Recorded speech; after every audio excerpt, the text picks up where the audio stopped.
Alléluia. Amen. Tout le monde a son temps.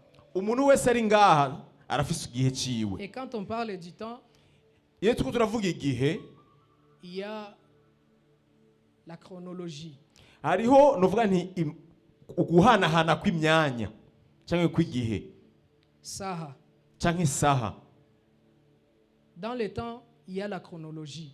Mu gihe hariho amasaha, Et dans le temps aussi, kandi mu gihe, il y a la saison. kandi mu masaha naho mu gihe harimo imyanya. Alléluia. Dans le temps, Mu gihe il y a la chronologie, l'ère. hariho amasaha aya turabirako, Et dans le temps, il y a aussi la saison. kandi mu gihe hariho ibihe. Mais le temps est quelque chose, hein, Ariko igihe le temps nous donne l'accès à recevoir des choses qui viennent dans l'invisible. igihe kiraduha uburenganzira bwo kwakira ikintu kiva mu isi itaboneka. Le problème est là.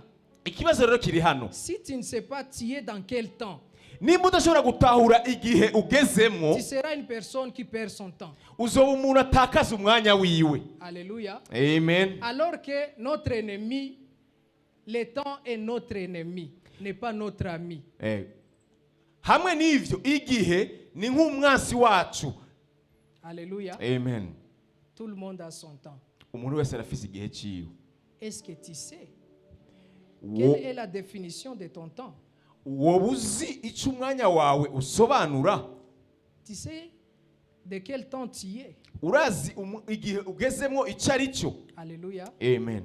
Regarde, je vais vous donner un exemple. Raba ndabaha akarorero gatoyi. Si je prends le bus pour aller à Kanyosha Fashe bisi ngira niyunguruze mu Kanyosha, et je ne sais pas où est Kanyosha, ntazi aho Kanyosha iherereye, je serai perdu. ndashobora gutakara Parce que je ne sais pas où est Kanyosha. kuko sinzi aho Kanyosha iherereye. Mais si dans le temps où je connais Kanyosha, je passe par ici et par là, Ariko iyo mu gihe nzi aho Kanyosha, aho noca kugira ngo shike mu Kanyosha, je vais arriver à temps. ndaza gushika ku mwanya nyawo. Dieu nous a donné un thème de cette année. Imana yaduhaye icivugo c'uno mwaka. C'est le temps du soulagement. Ni igihe cyo koroherezwa n'uhoraho. Mais le thème Ariko icivugo, est comme une main que Dieu a préparée, ico civugo kimeze nk'ikiganza Imana yamaze gutegura. que Dieu a préparé pour chacun de nous Ni ikiganza Imana yateguye kuko umuntu wese ari hano. dans son temps. Ariko mu gihe ciwe. Alléluia. Amen. C'est la main de Dieu Ni ikiganza c'Imana qui va nous aider kizoza kudushoboza dans notre temps. mu gihe cacu. Mais le problème est, Ariko ikibazo, si tu ne sais pas, iyo tu utazi es dans quel temps, uri mu gihe icahe, tu perds ton temps. uriko uratakaza igihe cawe. Alléluia. Amen. C'est pour cela qu'il y a des problèmes aujourd'hui. Niyo mpamvu hariho ibibazo uno munsi.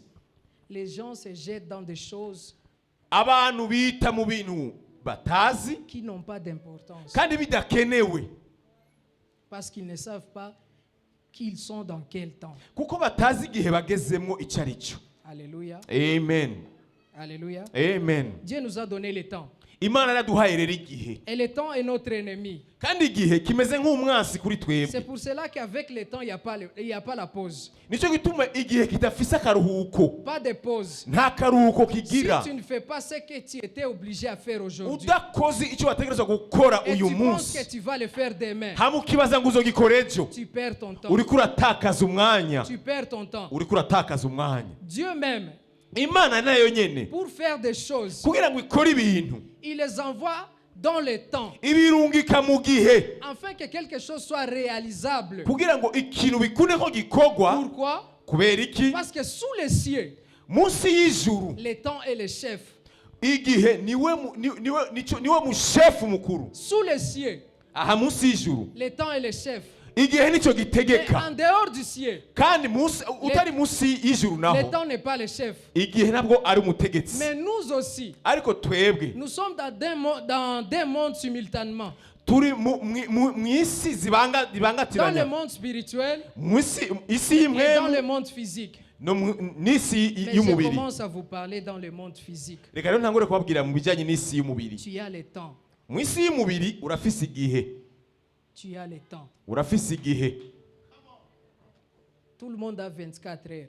umuntu wese mu isi y'umubiri afise amasaha 28. Il n'y a pas celui qui a 25 heures. nta wundi afise isaha imwe ngo irengako ngo 25. Si tu perds ton temps à parler seulement de choses, utakaje rero umwanya wo gumuvuga ibintu gusa. oh moi, jewe je ne serai pas sinzoba un patron, sinzoba umutunzi oh moi, kuko jewe je serai toujours pauvre. kuko jewe nzokwama ndi umukene. Tu perds ton temps. umwanya uriko uragenda Dans le temps où tu es en train de parler de choses qui muri ne uwo vont mwanya rien, muri uwo mwanya uriko uravuga ivyo bintu il y a quelqu'un qui pense hari uwundi nawe ariko à ariyumvira devenir riche kugira ngo azocike umutunzi dans le même 24 heures que toi. muri ayo masaha 28 ufise nawe. Même Bill Gates, na Bill Gates umutunzi il a 24 heures. afise amasaha 28 atarenga. Et toi aussi, tu as 24 heures. nawe rero niyo ufise. Si tu ne sais pas comment conserver ton temps, nimba utazi rero ngire ukwiye kwitwararika uwo mwanya tu wawe perds quelque chose de valeur. uriko uratakaza ikintu cy'agaciro udashobora kwibaza. Ton temps. umwanya Ton temps.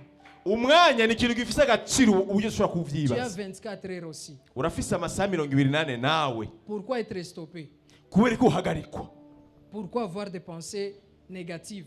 kubera ko wiyumvira mu buryo negatifu, ivyiyumviro bipfuye. Alléluia. Tu as aussi 24 heures. nawe ufise amasaha 28. Celui qui est riche aujourd'hui, umuntu ari umutunzi uno munsi il a pris ses 24 heures. yafase amasaha 28 C'est yiwe. pour cela qu'au blanc, nicyo gituma ku bazungu il dit souvent, bavuga kenshi le temps c'est l'argent. yuko amafaranga ari Pourquoi? umwanya. Ils savent bien barabizi que neza même si tu perds 5 minutes, naho atakaje iminota 5 gusa, dans les 5 minutes, mu minota 5 tu peux devenir riche. urashobora gucika umutunzi Dans les 5 minutes. mu minota 5. C'est pour cela que le blanc, nicyo gituma rero abazungu il ne joue pas avec le temps. ntibakinisha umwanya. Le temps est, igihe cyangwa umwanya est notre ennemi. ni umwanzi dufise. Le temps n'est pas ton ami. umwanya ntabwo ari umugenzi wawe. Regarde encore comment le temps n'est pas notre ami. raba kandi ngene umwanya atari umwanzi atari umukunzi wacu. Demandez à tout celui qui est déjà vieil aujourd'hui. bazi uwo muba mwicaranye bamaze gusaza. Lorsqu'elle avait 18 ans, 23 ans, igihe yari afise imyaka 18, 20, 23, son corps était comment? umubiri we wari umeze gute? Son corps était comment? umubiri we wari umeze gute? abantu bafise ba nyokuru babo. Le temps. mubazi icyari cy'umwanya cyakubwira. Alléluia. Amen. C'est pour cela qu'il faut avoir la colère. nicyo gituma utegereza kugira ishavu. La colère de savoir conserver ton temps. ugategereza kugira ishavu ryo kubungabunga neza umwanya Ton ufise, temps est précieux. kuko umwanya wawe ni uw'agaciro. Lorsque tu perds le temps, iyo utakaje umwanya tu ne rero peux pas le gagner encore. ntuzosubira kuwusubira kandi kuwakira. Ton temps a de la valeur.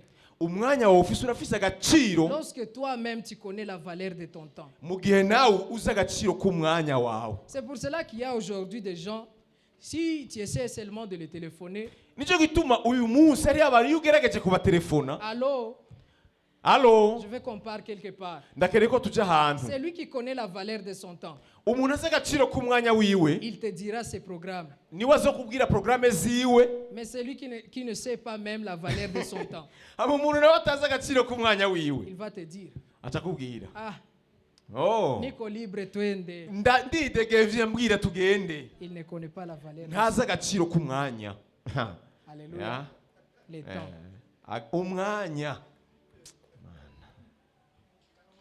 David a dit ceci. dawidi niwe yavuze ngo Nilikuwa kijana. nari muto Sasa niko none ndashaje.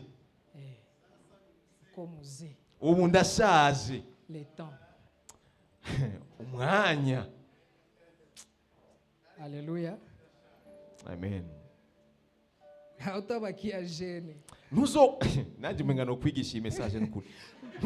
ntuzoguma umeze uko umeze. oya oya oya. Maintenant tu as la force ubu urafise inkomezi de soulever quelque chose qui a de la poids. urafise inkomezi zo guterura ikintu kiremereye, Mais demain, ariko ejo tu n'auras pas cette force. izo nkomezi nazo zoba ufise. Si tu ne sais pas conserver la force aujourd'hui, Nimba utazira kubungabunga cyangwa kubika inkomezi zawe uno utilisez munsi, cette force dans des choses importantes. ugakoresha izo nkomezi zawe ufise ubu mu bintu bikenewe, Uko mbele utajuta. aho imbere aho uzokwicuza. Les temps, Igihe cyangwa umwanya, les temps. igihe cyangwa umwanya, 24 heures. amasaha Tout 28. le monde a 24 heures. Mais on n'utilise pas nos 24 heures de la même façon.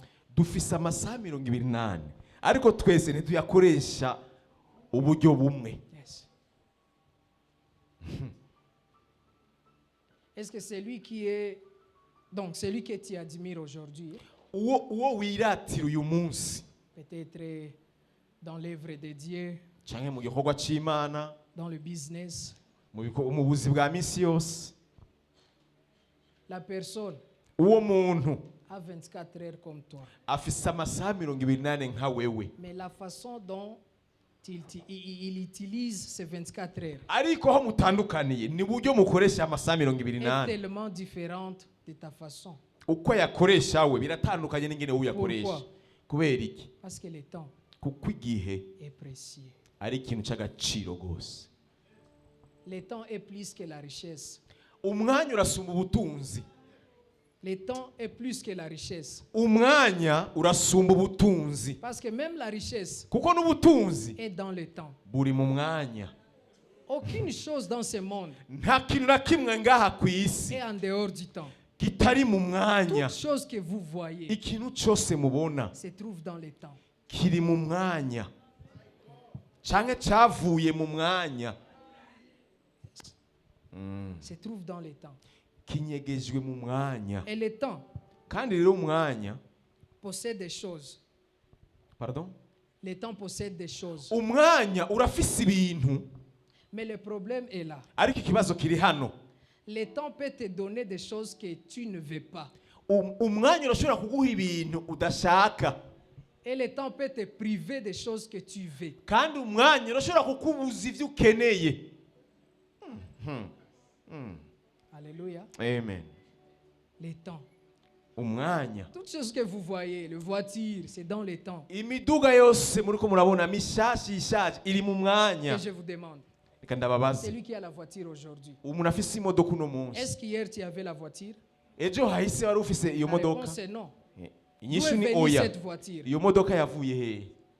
D'où est venue la maison que tu possèdes aujourd'hui? Inzu utunze uyu munsi yavuye hehe? Dans le temps. Mu mwanya wakoresheje neza. Alléluia. Amen. Le temps.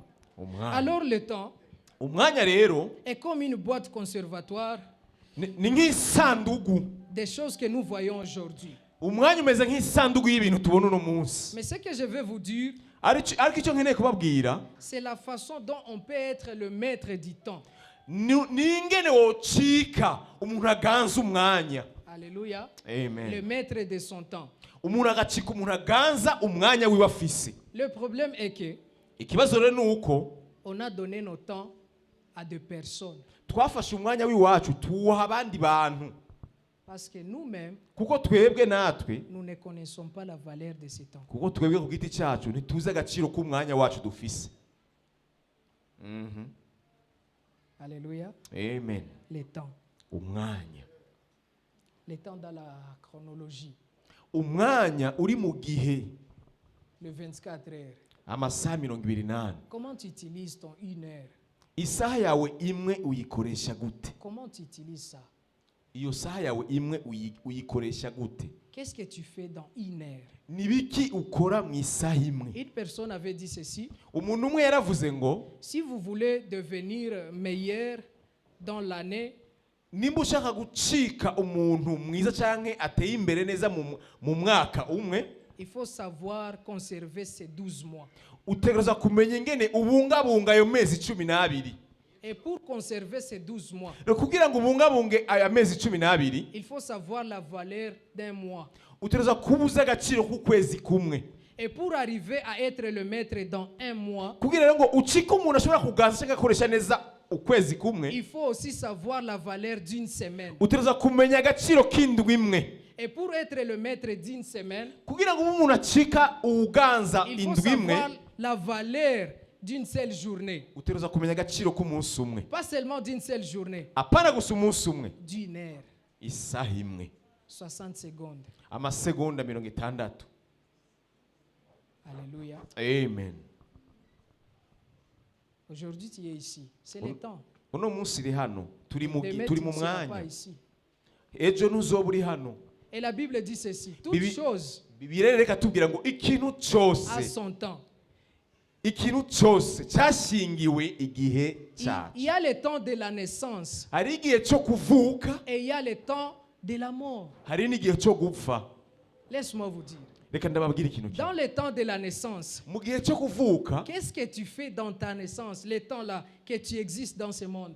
igihe uvutse ni iki ukora muri uwo mwanya mu gihe ugihari. La parole est une prophétie. Ijambo ry'Imana nk'ubuvugishwa. Même dans le temps, No mu gihe cyangwa no mu mwanya il y a une prophétie qui nous dit hari ubuvugishwa butubwira ngo que comme tu es vivant aujourd'hui, nimba uri muzima uno munsi, demain la mort t'attend. urupfu rurakurindiriye ejo.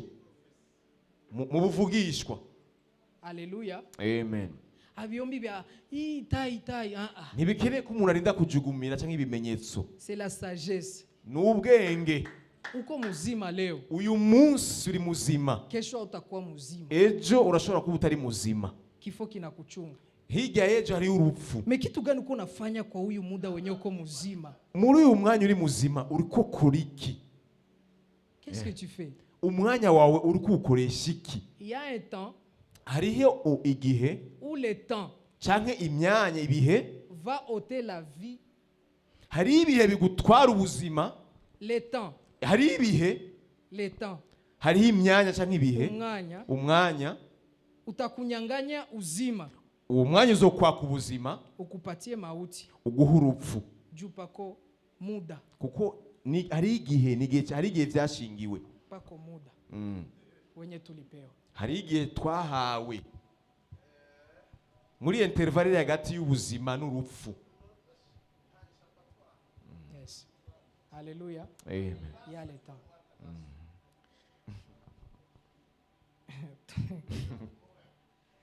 Tutoke mu chronologie. Il y a aussi la saison. Hariho n'ivyo twita ibihe.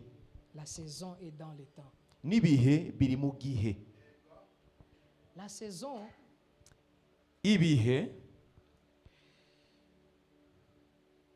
ni wakati unapita mukitu muda mrefu. n'igihe uca mu kintu umwanya muremure.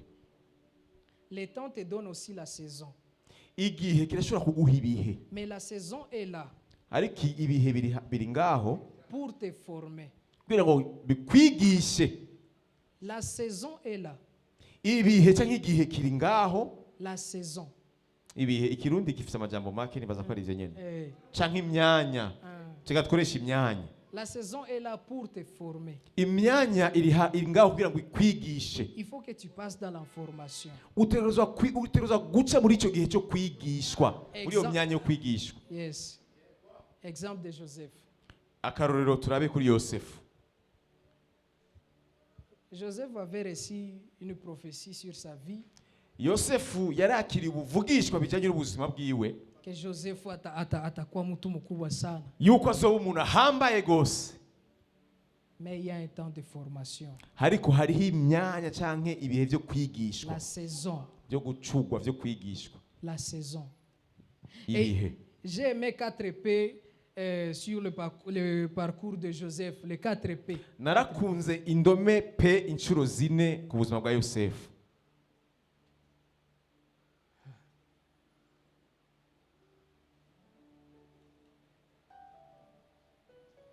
Les 4 P.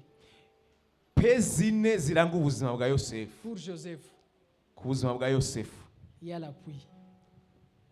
L'appui. Ikinogo. L'appui. Ikinogo bamwimbiye. Dans la saison, Mu bihe cyangwa mu myanya, pour que Dieu te forme, kugira ngo Imana te ikwigishe donne une formation, iguhe icigwa, il faut que tu passes dans l'appui. bigusaba yuko ubanza kwinjira mu kinogo. Hari igihe winjira mu kinogo où tu seras seul. aho buri wenyene, Il n'y aura pas ta femme, nta mugore wawe azoba il ahari, n'y aura pas ton mari, nta mugabo wawe ahari, il n'y aura pas même tes enfants. nta bana bawe bahari. Lorsque Dieu veut te former, Iyo Imana igomba kukwigisha, il va t'amener là où tu seras seul. izo gutwara aho uzoba uri wenyene. C'est une saison. N'ibihe uri kuracamo, Mais cela ne veut pas dire que c'est une vie qui va continuer. ariko sibwo buzima uzobandanya. C'est une saison N'ibihe gusa Imana qui va ikiragucishamo, prendre quelques temps seulement. bizofata Mais umwanya muto, tu dois passer dans la pluie. ariko icyo kinogo utegerezwa kugicamo. Mais pas seulement la pluie.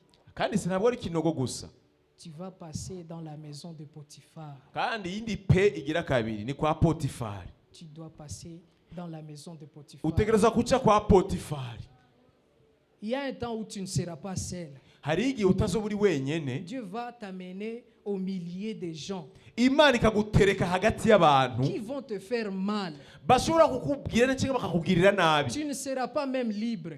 aho utazoba ucidegemvya, Tu vas te sentir comme si tu es esclave. ukiva nk'uko umenga uri umuja. Mais à vrai dire, ce n'est pas l'esclavage qui va durer longtemps. Ariko ntabwo ari ubuja buzokwamana nawe C'est ubuzima bwawe une bwose. formation Uriko urategurwa, qui va prendre quelques temps seulement ni ukwigishwa bizofata igihe gito. dans la maison de Potiphar. Ariko mu nzu kwa Potifari Il y a sa femme. hariyo n'umugore wiwe nawe, Il y a sa femme.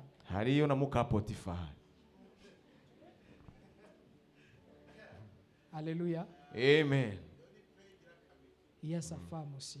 N'umugore wiwe, Sa femme qui représente umugore wiwe atwereka l'impudicité.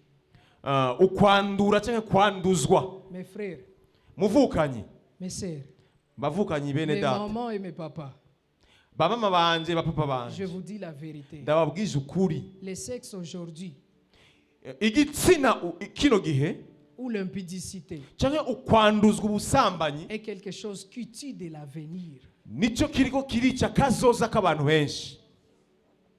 Ça tue beaucoup l'avenir des gens. Ubusambanyi buriko burica kazoza Tu k'abantu. penses que tu es meilleur en faisant l'amour. Iyo uriko urakora ubusambanyi wibaza ngo uriko urakora uri umuhanga. Tu couches avec quelques femmes Uryamana n'uyu mugore ukaryamana n'uyu et tu mukobwa, penses que tu es le John Cena. hama ukibaza yuko uri umuntu adasanzwe mu Je vous dis la vérité.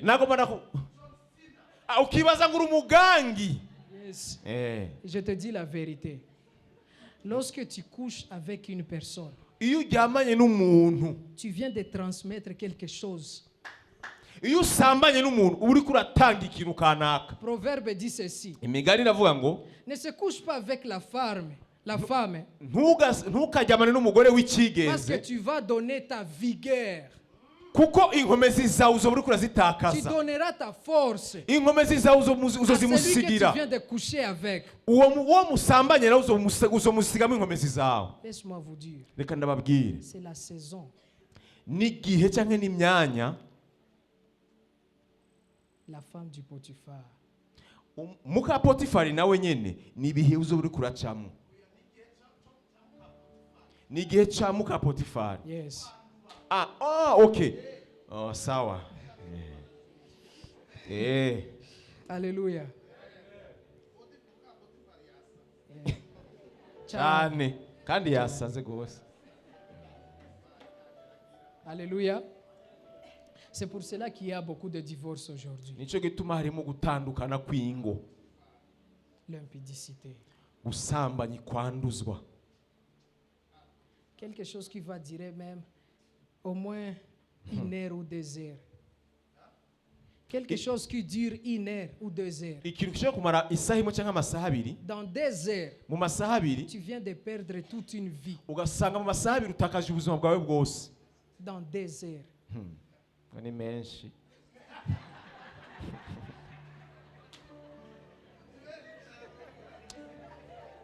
Uyu navyazi ni menshi.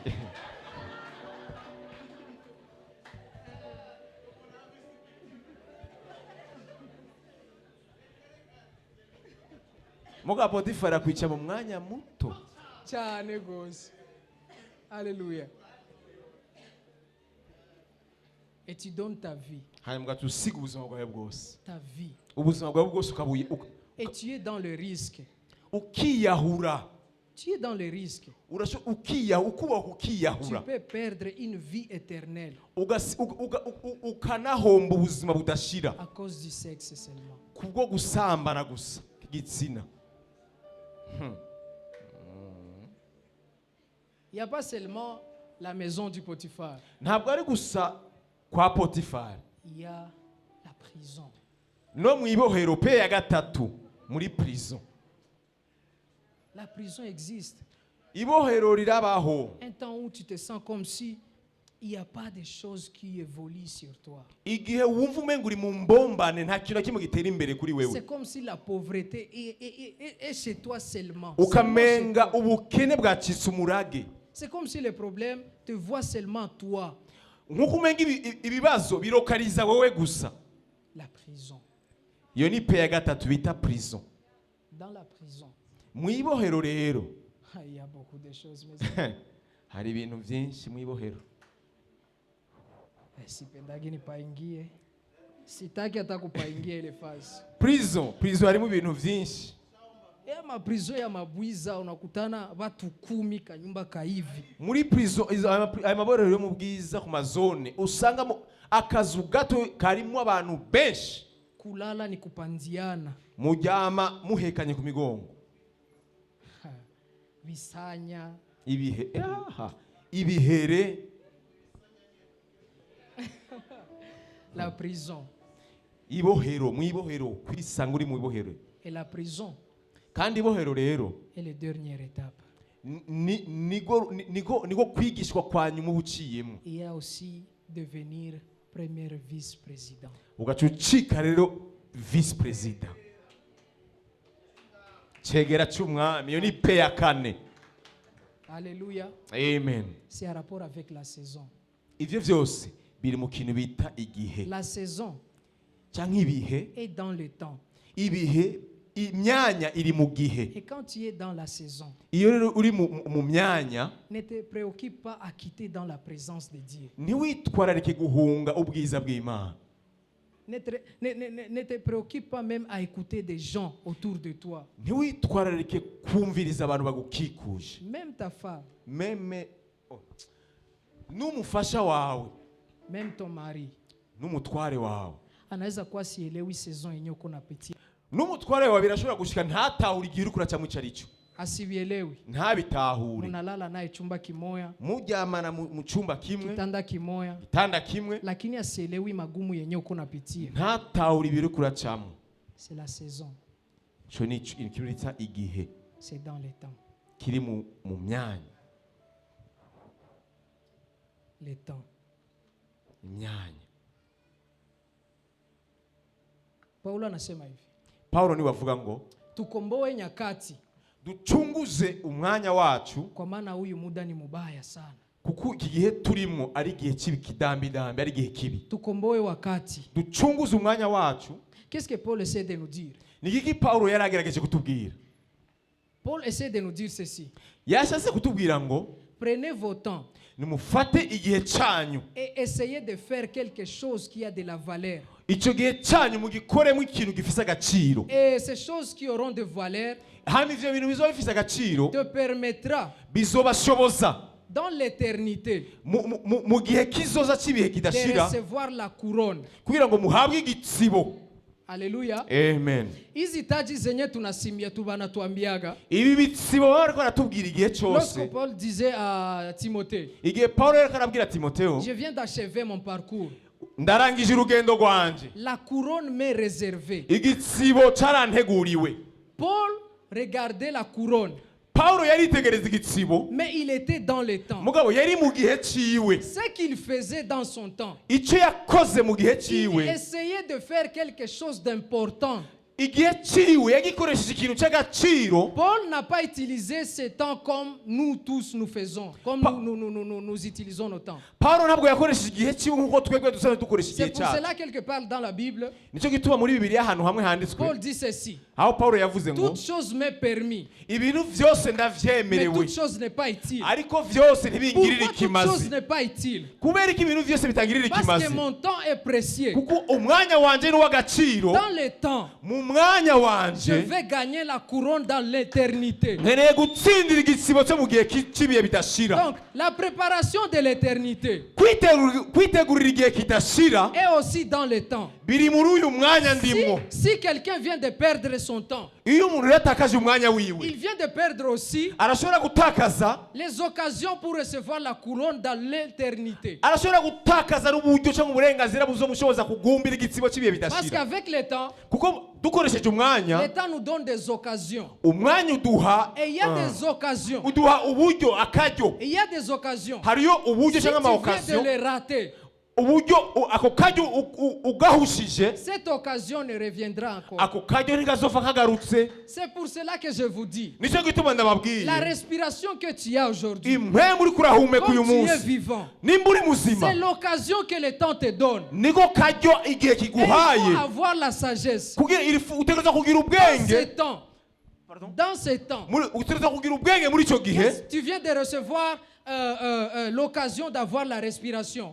Utegereza kugira ubwenge muri uwo mwanya ufise uri kurahema. Essayez d'utiliser ce verset. Gerageza gukoresha uyu murongo. Toute chose m'est permis. Ibintu byose Mais toute chose n'est pas ndavyemerewe, utile. ariko si byose bingirira ikimazi. Toute chose n'est pas importante. Si pour moi. byose bifite agaciro kuri wewe, ntibikenewe byose. C'est pas parce que je suis jeune. Ntabwo ari kubera nkiri umusore Ndakuwa mukila ligala. cyangwa ngenda ahantu hose mu marigara yose Je suis permis. ndavyemerewe. Ça n'a pas d'importance. Mugabo si byose bifite agaciro. Pourquoi ça n'a pas d'importance? Kubera ko bidafite Je agaciro, ne vois pas le temps d'aujourd'hui seulement. simbona umwanya w'uno munsi gusa, Parce que dans le temps, kuko muri kino gihe ndimwo il y a le passé, harimo il y kahise, a le présent harimo kubu, et il y a le futur. harimo n'akazoza. Un homme qui n'a pas de la sagesse, Umuntu rero adafise ubwenge il va gaspiller son temps dans le présent, aca afata umwanya we wose akawukoresha muri kubu, sans même fois penser sur l'avenir. atiyumviriye ku bwa Le kazoza. futur t'attend. Kazoza karakurindiriye. Si tu gaspilles beaucoup de temps dans le présent, Nimba utakaje umwanya mwinshi muri kubu, tu n'auras pas la force dans le futur. ntuzoronka inkomezi muri kazoza. Le passé, le présent et le futur, Kahise, kubu, kazoza, c'est dans le temps. byose binyegeje mu kintu bita igihe. Et je vous dis la vérité, Ndababwije ukuri, l'éternité existe. ibihe bidashira ni iby'ukuri. Soit au paradis, Uzogenda mu ijuru soit à l'enfer. cyangwa ikuzimu. Les deux N'amahitamo. choses existent. Ivyo bibiri biriho n'amahitamo yawe. Et tout le monde Kandi twese a le temps. turafise ikintu bita umwanya. C'est dans le temps. Ni mu kintu bita umwanya. Tu ne diras pas, oh Dieu, tu m'as privé, tu m'as pas donné le temps comme pasteur Olivier. Non. Ntuzobwira Imana ngo Mana ntiwampaye umwanya ukwiye n'uwo wahaye Reverend Olivier. Oya, Non. oya. Tout le monde a eu son temps. Umuntu wese arafise umwanya Mais tout wiwe. le monde ne gaspille pas son temps. Kandi si bose bonona imyanya yabo. Gaspiller son temps.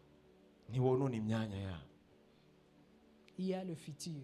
Kazoza karahari. Il y a l'éternité. Hariho n'ibihe bidashira. Mes frères et sœurs, Bavukanye muri nous Kristo. ne sommes pas sauvés pour être des chrétiens ici dans le monde. Ntabwo twakije kugira ngo tube abakristo ngaha mu isi. Non, non, non, non, non. Oya. Nous ne sommes pas dans la religion. Ntabwo turi mu idini. Ce n'est pas la religion. Si idini. C'est une relation avec Dieu. N'imigenderanire hamwe n'Imana. Si Dieu a accepté de prendre la chair, Nimba Imana yemeye kwambara umubiri, Dieu a accepté d'être cloué sur la croix, ikemera ikabambwa, pendu sur la croix, kabambwa ku musaraba, afin de prendre nos péchés. kugira ngo ifate C'est ibyaha pas pour byacu. rien. Ntabwo ari igikorwa Si cy'imfagusa. Dieu même a accepté de nous donner sa vie, Nimba Imana yaremeye kuduha ubuzima bwayo, c'est pas en vain. ntabwo ari ikintu cy'imfagusa. Il nous a donné le temps. Imana yaduhaye umwanya, igihe. Récupérer le temps. Koresha umwanya wawe, Ne gaspille pas ton temps. ntiwonone umwanya wawe. Tu ne sais pas ce qui va suivre, Ntuzi ibikurikira, mais tu es dans le présent. ariko uri muri kubu, uri mu mwanya wawe. Fais de bons choix. gira amahitamo meza. C'est pour cela que Paul Nicyo gituma Pawulo avait donné même des conseils. yatanze n'impanuro, Il a dit ceci. yavuze ngo J'aimerais que ceux qui ne sont pas mariés vyoba vyiza abatarubaka de ne pas se marier. ntibubake. Pourquoi? Kubera iki? Lorsque tu te maries, Kuko igihe cyose wubatse urugo rwawe tu as des maîtres. ucugira abakuganza babiri, Tu feras tout uzokora vyose pour satisfaire Dieu. kugira ngo unezereze Imana. Mais il y a une partie de toi qui va faire aussi tout Hari ikindi gice ciwawe kizokora kandi vyose pour être là dans son foyer. kugira ngo unezereze umuryango wawe.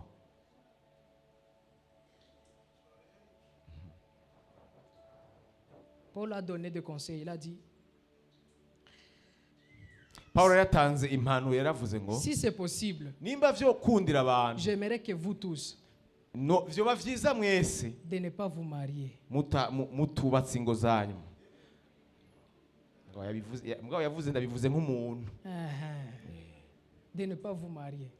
ntimushinge ingo, Parce que même Paul savait. kuko na Pawulo yarabizi Alléluia. n'amaresponsabilite Alléluia. yarabizi. Autre chose, Ikindi Paul a dit ceci. Pawulo yaravuze ngo Celui qui est marié, uwubatse qu'il fait comme s'il n'est pas marié. yifate nk'utubatse. Pas dans le sens négatif, Apana mu nzira mbi, mais dans le sens positif. ariko mu nzira nziza. Comment? Gute? Il ne faut pas donner tout son temps pour le foyer. Ntushobora gufata umwanya wawe wose ngo uwuhereze umuryango wawe. Et disons que je ne peux pas offrir ce temps à Dieu Hambwa tuvuga ngo sishobora guha uyu mwanya Imana parce que je suis occupé kuko umuryango wanje, à donner mes services dans le foyer. kuko umuryango wanje uramfatiriye. Alléluia. Amen. Paul dit ceci. Pawulo yaravuze ngo Si tu es dans le foyer, nimba uri mu rugo rwawe fais comme si tu n'es pas dans le foyer. niwifate nk'umuntu atari mu rugo rwiwe. Qui signifie ceci? Bisobanura ngo Même dans les temps où tout ne va pas bien dans le foyer, meme no mu gihe mu rugo bitameze neza, essayez de servir toujours l'Éternel. gerageza ukorera Imana nk'uko bisanzwe uyikorera. Même s'il y a des querelles, Naho hari ibibazo, hari induru mu muryango, fais toutes choses kora vyose pour l'Éternel. kubw'Imana yawe kandi ubikore neza. Toutes choses pour l'Éternel. Vyose ubikore neza C'est pour kubw'Imana. cela que la Bible dit ceci. Nico gituma Bibiliya ivuga ngo Eti kutumikia Mungu kwa wakati unaofaa na usiofaa. nico gituma Bibiliya tuvuga ngo tugiye kuyikorera mu gihe gikwiye no mu gihe kidakwiye.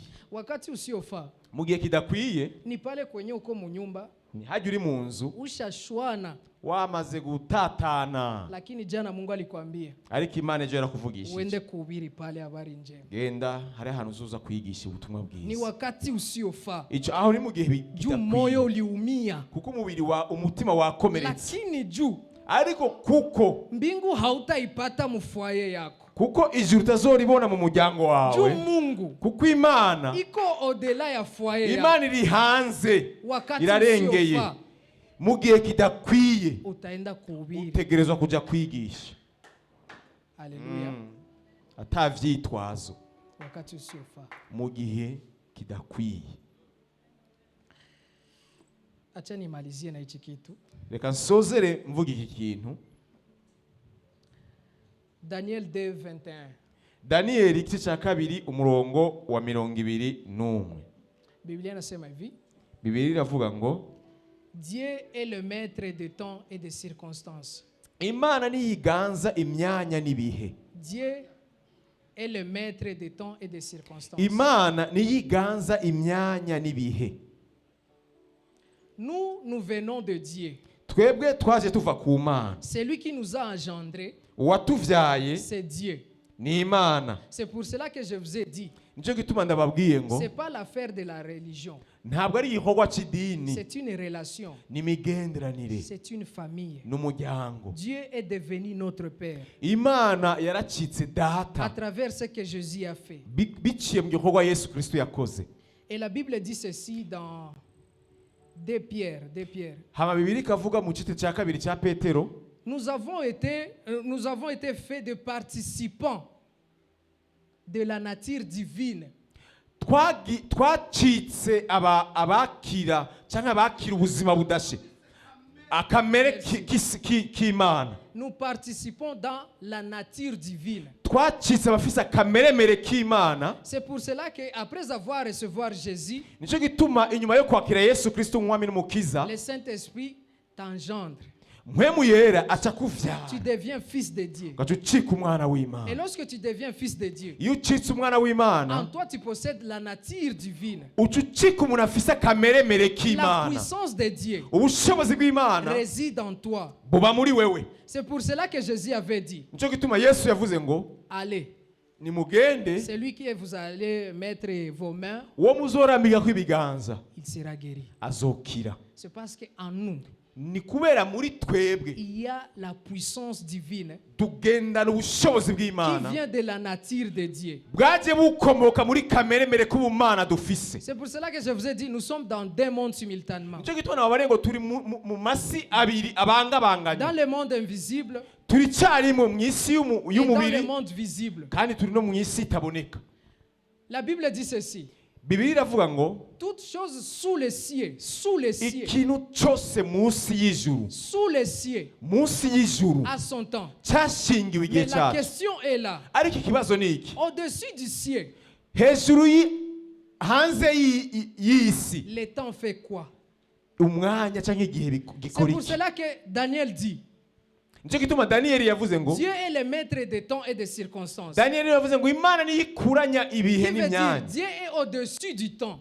Imana iri hejuru y'umwanya cyangwa igihe. Nous qui sommes engendrés de Dieu, Twebwe twavyawe n'Imana, nous des esprits, comme Toi- Dieu est esprit, twebwe twatitse impwemu uko Imana ari impwemu, nous aussi, natwe nous sommes au-dessus du temps. turashobora kurengera umwanya Parce que nous ne sommes pas contrôlés par le temps. kuko ntituganzwa n'igihe cyangwa Si imyanya. Dieu n'est pas contrôlé par le temps, Nimba Imana itaganzwa n'imyanya, nous aussi, ses fils, Na- nous ne serons pas contrôlés par le temps. natwe nk'abana bayo ntituzoganzwa n'umwanya. C'est là où je vais terminer. Niho nshaka rero gusozerera. Le temps, Igihe cyangwa imyanya tu ne dois pas être possédé par le temps, ni Nous- contrôlé par le temps. ntutegereza gucika umuja w'igihe Parce que cyangwa toi, kuko wewe tu es le fils de Dieu. uri umwana w'Imana, Tu es au-dessus du temps. uri hejuru y'umwanya. Le temps nous donne des choses Umwanya uraduha que ikintu nous ne voulons pas.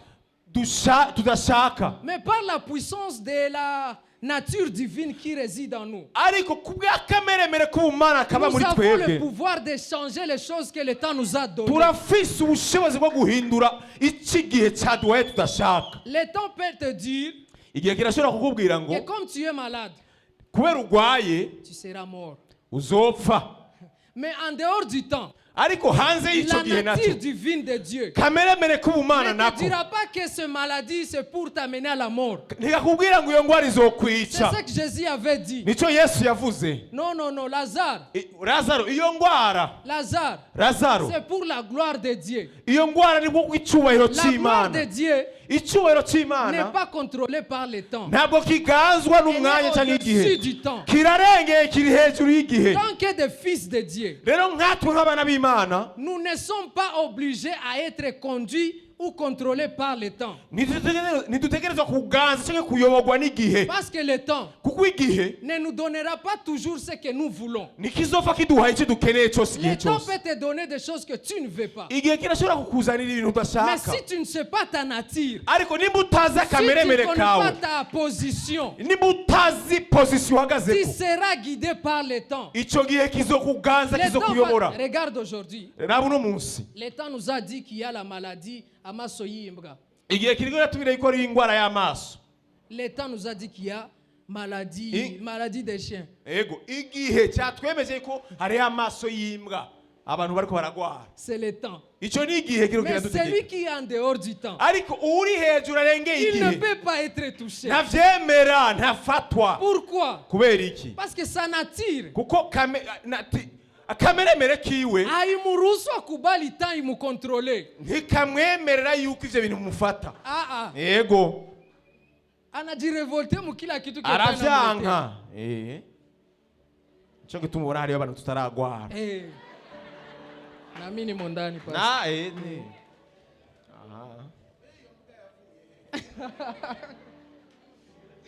Imbwa ntinagwara n'amaso barayibeshya. Nyakati. Nigihe. Le temps. Nigihe. Il faut se révolter. Mwene data urutegerezwa kwikunkumura. Tu as la nature divine. Urafise kameremere k'ubumana. Tu as la puissance de changer les choses. Urafise ubushobozi bwo guhindura ibintu. C'est pour cela que même les stériles, Nico gituma n'ingumba. c'est les temps qui disent qu'ils sont stériles. Nigihe kibaganiriza yuko ari ingumba. Batu benya bazali. Abantu bataravyara. Ni muda ndo nabambia bazali. Nigihe nico babwira yuko badashobora kuvyara. Angalia Biblia gisi nasema. Ariko muri Bibiliya Wewe mwenye uzali, wowe utavyara furahia. nunezerererwe. Ririmba. Utafurahia juu utapata watoto. Uzoririmba kubera atabana uzoronka. Utafurahia juu na wewe utapata watoto. Uririmba kuko uzovyara. Le temps, Igihe. des fois, nous donne des choses qu'on ne veut pas. Igihe hari igihe kigutegeka kikakwereka ibintu udakeneye udashaka. Et si tu es dans la nature divine, Rero iyo uri ufise akameremere k'ubumana, cela veut dire tu as le pouvoir, bisobanura ngo urafise ububasha, tu as la puissance. urafise ubushobozi. Tu dois changer la situation. Utegerezwa guhindura ivyo bihe. Ce qui ne va pas bien aujourd'hui dans ce monde, Ivyo ubona bitagenda neza mu isi kino c'est gihe, parce que les chrétiens, nuko abana b'Imana ils se comportent comme si ils sont dans la religion. nabo nyene baritwara nk'uko umenga bari mu idini. Ya kwanza inakuya dini banatembeaga hivi, Idini rikaza kabwira ati bagenda uku, na yeye anataka atembee hivi. nawe agaca agenda nk'uko idini rimutegeka. C'est pas la religion, Ntabwo ari idini. c'est la nature divine. Yego ni kameremere k'Imana. C'est Dieu en nous. Ni Imana muri twebwe. Si Dieu est en toi, Nimba Imana iri muri wewe, impossible ni nini Kenya kiwezekana? ikidashoboka ni giki? Pourquoi uko unatesekea mu muda? Kubera iki uri kugenda usugereza ugira ivyago mu gihe, Unaumia mu muda? ukababarira mu gihe? Oya. Le soulagement de Dieu Koroherezwa n'Imana est là. kurahari. La main de Dieu est là. Kiganza c'Imana kirahari. Et même la main de Dieu N'ikiganza c'Imana naco n'est pas contrôlée par le temps. ntabwo kiganzwa n'igihe. Le soulagement de Dieu Koroherezwa n'Imana n'est contrôlé par le temps. ntibiganzwa n'igihe. C'est pour cela que Nico gituma révoltez-vous. nimwikunkumure mwanke, Révoltez-vous. ni wanke Cette vie que tu mènes, ubuzima uri kuracamo muri ico gihe, cette vie que le temps t'a donnée, ubwo buzima igihe cyakuzaniye c'est pas la vie que Dieu a prévue pour toi. sibwo buzima Imana yateguye ku bwawe. La vie du péché, Ubuzima bw'icyaha, la pauvreté, ubukene, le murmure, souvent, oh, palikuya, undo yenye ana. buguma bukongororera bukubwira amakuru kanaka. C'est pas ta vie. Sibwo buzima bwawe. Ta vie est meilleure. Ubuzima bwawe ni bwiza cyane. Tu as le temps. Urafise Et umwanya, moi aussi, j'ai le temps. urafise igihe, nanjye ndafise igihe. Mais j'ai pris la décision. Ariko nafashe ingingo, Toute chose m'est permis. ibintu byose naho binyemerewe, Mais ce qui n'est pas utile pour moi, ibidafise agaciro kuri jewe je le mets à part. ndabishira ku ruhande. Que Dieu vous bénisse. Imana ibahezagire cyane.